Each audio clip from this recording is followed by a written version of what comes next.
دوستو آج اس ویڈیو میں ہم آپ کو ایک ایسا واقعہ بتائیں گے جسے دیکھ کر آپ کی آنکھوں میں آنسو آ جائیں گے۔ یہ واقعہ ہے ہمارے پیارے نبی حضور اقدس حضرت محمد صلی اللہ تعالیٰ علیہ وسلم کے طائف کے درد بھرے سفر کا۔ ایک ایسی عظیم شخصیت جن پر پتھر مارے گئے، ان کو لہو لعان کیا گیا، ان کا مذاق بھی اڑایا گیا۔ دوستو، طائف کے سفر سے پہلے نبوت مل جانے کے بعد 9 سال تک نبی کریم صلی اللہ تعالیٰ علیہ وسلم مکہ مکرمہ میں تبلیغ فرماتے رہے اور قوم کی ہدایت اور اصلاح کی کوشش فرماتے رہے، لیکن تھوڑی سی جماعت کے سوا جو مسلمان ہو گئی تھی اور تھوڑے ایسے لوگوں کے علاوہ جو باوجود مسلمان نہ ہونے کے آپ صلی اللہ تعالیٰ علیہ وسلم کی مدد فرماتے تھے۔ اکثر کفار مکہ آپ کو اور آپ کے صحابہ رضی اللہ تعالیٰ عنہ کو ہر طرح کی تکلیفیں پہنچاتے، مذاق اڑاتے اور جو کچھ بھی ہوتا تھا اسے درگزر نہ کرتے تھے۔ حضور صلی اللہ تعالیٰ علیہ وسلم کے چاچا ابو طالب بھی انہی نیک دلوں میں سے تھے جو باوجود مسلمان نہ ہونے کے حضور صلی اللہ تعالیٰ علیہ وسلم کی ہر قسم کی مدد فرماتے تھے۔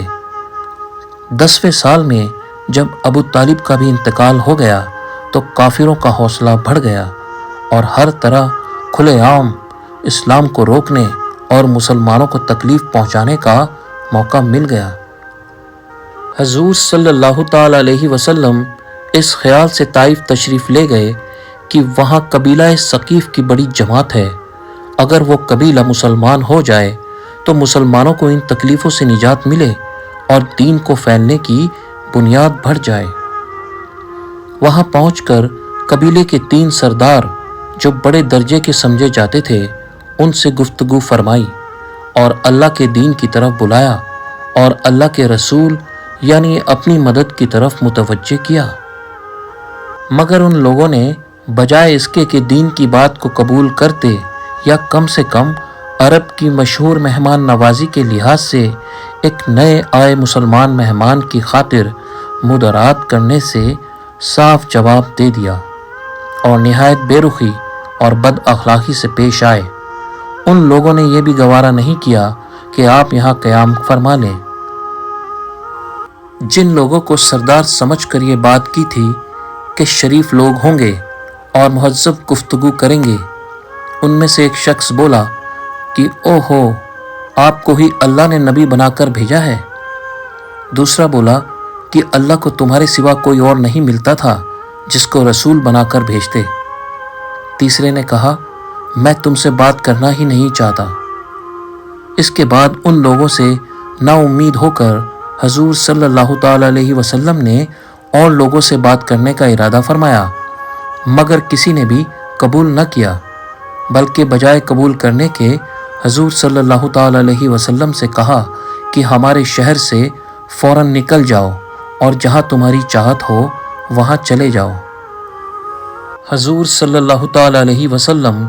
جب ان سے بالکل مایوس ہو کر واپس ہونے لگے تو ان لوگوں نے شہر کے لڑکوں کو پیچھے لگا دیا کہ آپ کا مذاق اڑائیں، تالیاں پیٹیں، پتھر ماریں، حتیٰ کہ آپ کے دونوں جوتوں سے خون جاری ہونے لگا۔ حضور صلی اللہ تعالیٰ علیہ وسلم اسی حالت میں واپس ہوئے اور یہ دعا فرمائی، اے اللہ، تجھ سے شکایت کرتا ہوں میں اپنی کمزوری اور بے کسی کی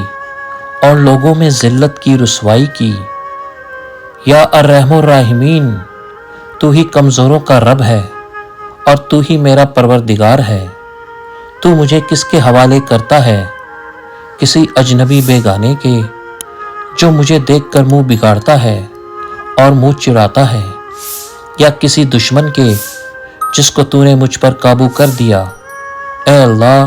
اگر تو مجھ سے ناراض نہیں ہے تو مجھے کسی کی پرواہ نہیں ہے، تیری حفاظت مجھے کافی ہے۔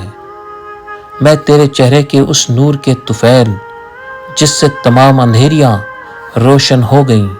اور جس سے دنیا اور آخرت کے سارے کام درست ہو جاتے ہیں، اس بات سے پناہ مانگتا ہوں کہ مجھ پر تیرا غصہ ہو یا تو ناراض ہو، تیری ناراضگی اس وقت تک دور کرنا ضروری ہے جب تک تو راضی نہ ہو۔ نہ تیرے سوا کوئی طاقت ہے، نہ کوئی قوت ہے۔ دعا کی پوری ہوتے ہی حضرت جبرائیل علیہ السلام نے آ کر سلام کیا اور عرض کیا کہ اللہ تعالیٰ نے آپ کی اور قبیلے والوں کی گفتگو سنی اور اس کے جوابات سنے، اور ایک فرشتے کو جس کے متعلق پہاڑوں کی خدمت ہے